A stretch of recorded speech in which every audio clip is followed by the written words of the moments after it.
Hello दोस्तों, welcome back to DLS classes. आज का अपना टॉपिक है समांतर प्लेट संधारित्र। आपने लास्ट वीडियो में देखा था कि संधारित्र होते हैं तीन प्रकार के: समांतर प्लेट संधारित्र, गोलाकार संधारित्र, बेलनाकार संधारित्र। तो आज अपन पढ़ेंगे समांतर प्लेट संधारित्र। देखो, डेफिनेशन क्या होती है। अपन ने केवल संधारित्र की डेफिनेशन क्या पढ़ी थी? ये पढ़ी थी दो प्लेटों का योग जिनके आवेश समान हो, आवेश समान परिमाण के हो, विपरीत प्रकृति के हो तथा मध्य की दूरी नगण्य हो या पास पास स्थित हो और एक प्लेट कुसंपर्कित हो। ये पढ़ी थी डेफिनेशन। वही डेफिनेशन समांतर प्लेट संधारित्र की है। बस अंतर क्या है कि इसमें एक शब्द जुड़ जाएगा कि दो समांतर प्लेटें, उसमें ये शब्द नहीं था। तो डेफिनेशन क्या है? दो समांतर प्लेटों का ऐसा युग्म, समांतर प्लेट है ये दो, ऐसा युग्म जिन पर आवेश समान परिमाण प्लस क्यू का है माइनस क्यू का है। क्यू क्यू तो दोनों समान है, समान परिमाण की हो, विपरीत प्रकृति, एक प्लस है एक माइनस है, तथा पास पास स्थित हो तथा एक प्लेट कुसंपर्कित हो। ये एक प्लेट कुसंपर्कित है। तो डेफिनेशन क्या बन गई? दो समांतर प्लेटों का ऐसा युग्म जिन पर आवेश समान परिमाण विपरीत प्रकृति के हों तथा पास पास स्थित हो तथा एक प्लेट कुसंपर्कित हो, संधारित्र कहलाता है। समांतर प्लेट संधारित्र कहलाता है। ठीक है। अब हमें निकालना है सी। सी यानी धारिता निकालनी है। अब अपन को समांतर प्लेट संधारित्र की धारिता निकालनी है। तो वो आपको मैं भी समझाता हूँ। देखो, ये अपना समांतर प्लेट संधारित्र है। ये प्लस क्यू, ये माइनस क्यू।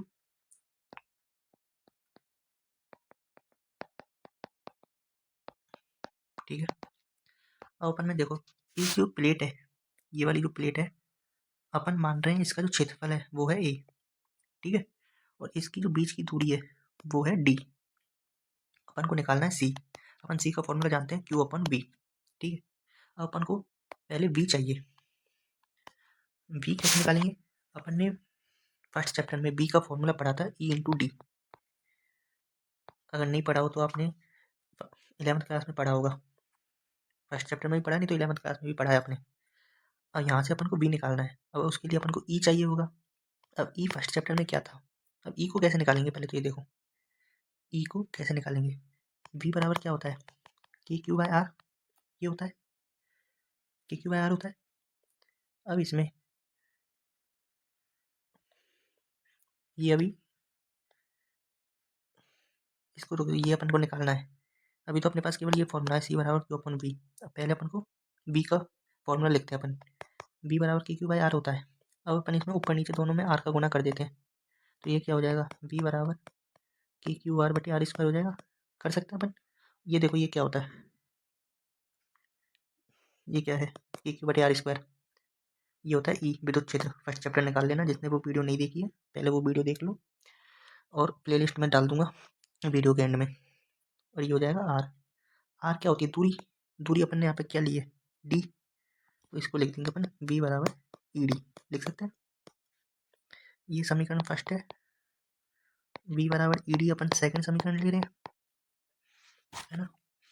अब देखो, अपन ने फर्स्ट चैप्टर में पढ़ा था कि गाउस की प्रमेय में, जब मैंने गाउस की प्रमेय बताई थी, उसके अनुप्रयोग बताए थे, तो बताया था कोई भी प्लेट है उसके कारण किसी बिंदु पर विद्युत क्षेत्र कितना आता है। ई बराबर मैंने बताया था सिग्मा अपॉन 2 एप्सिलॉन नॉट आता है। लेकिन यहाँ पे तो दो प्लेट है, एक प्लेट ये है एक प्लेट ये है। दो प्लेट है तो दो का गुना हो जाएगा। तो ई यहाँ पर कितना आएगा? सिग्मा बटे एप्सिलॉन नॉट। ठीक है। अब ये ई का मान इसमें रख दो, तो यहाँ से बी कितना आ जाएगा? बी आ जाएगा सिग्मा बटे epsilon not, sigma D upon epsilon not. क्या आ गया? अब इस पूरे डी का मान, अब एक चीज़ और करनी है अपन को। वो क्या करनी है? इस सिग्मा का मान और पता है अपन को, सिग्मा बराबर होता है क्यू अपॉन ए। पता है अपन को। तो वी बराबर क्या है? अपन सिग्मा का मान रख देते हैं क्यू अपॉन ए। ऊपर डी पहले से ही है, नीचे एप्सिलॉन नॉट पहले से ही है। तो ये दो चीज़ हो गई। अब देखो, अपन को क्या याद रखना है? पहला तो ये सी बराबर क्यू अपॉन वी, दूसरा बी बराबर ई डी, तीसरा बी बराबर Q D upon A epsilon not. ये याद नहीं रखने, केवल डेरिवेट करने हैं। ये समीकरण 3। समीकरण 3। अब देखो, अब क्या करना है? अपन को मेन तो निकालना है था सी। सी बराबर क्यू वी से। अब अपने पास मान आ गया बी का, तो इसमें बी का मान रख दो। सी बराबर क्यू की जगह क्यू, बी का मान क्या है? क्यू डी बटे ई एप्सिलॉन नॉट। क्यू से गया क्यू, तो सी बराबर क्या आ गया? ई एप्सिलॉन नॉट अपॉन डी। ये आ गया। ये इसका फॉर्मूला है, मोस्ट इंपॉर्टेंट फॉर्मूला है। डायरेक्ट क्वेश्चन आता है, रट लेना। ठीक है, ये तो हो गई कि जब इसके बीच में, समांतर प्लेट संधारित्र के बीच में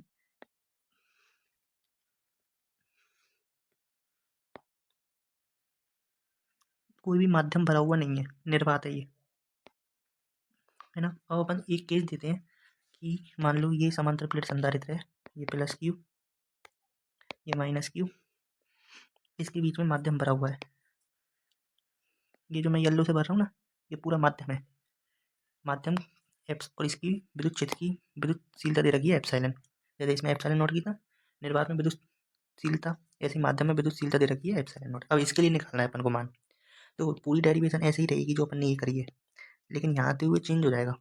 यहाँ सी की जगह जैसे ये फॉर्मूला आया था अपना, तो यहाँ पे क्या चेंज होगा, यहाँ पे चेंज होगा, एप्सिलॉन नॉट की जगह आएगा केवल एप्सिलॉन, क्योंकि माध्यम की है। और यहाँ पे एप्सिलॉन की जगह एप्सिलॉन आर दिया गया होगा अपन को, एप्सिलॉन की जगह एप्सिलॉन आर का मान देगा वो। अपन जानते हैं कि एप्सिलॉन बराबर होता है epsilon naught into epsilon r k, तो अपन एक फॉर्मूला बना सकते हैं, सी बराबर A epsilon naught epsilon r बटे टी। तो ये अगर बीच में माध्यम भरा हुआ है तो ये फॉर्मूला लगा देंगे अपन।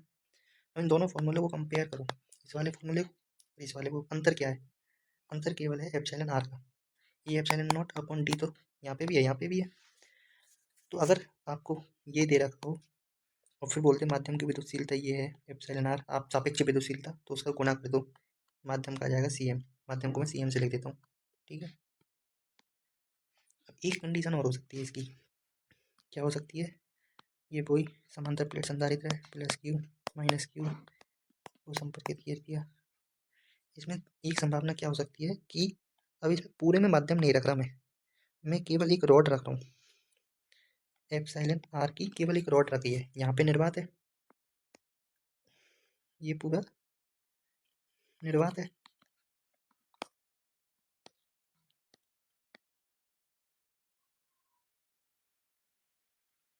ये निर्वात है और ये माध्यम है, बीच में एक रॉड रख दी।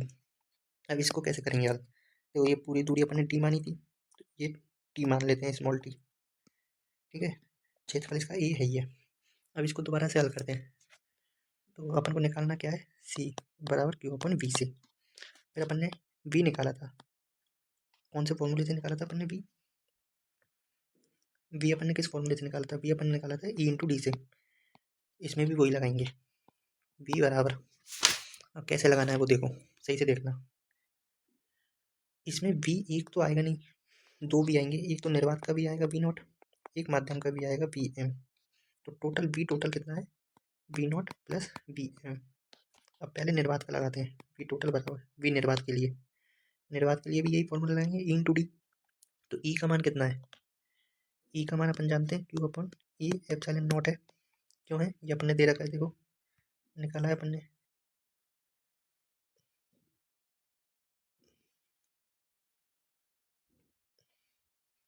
है ये रहा,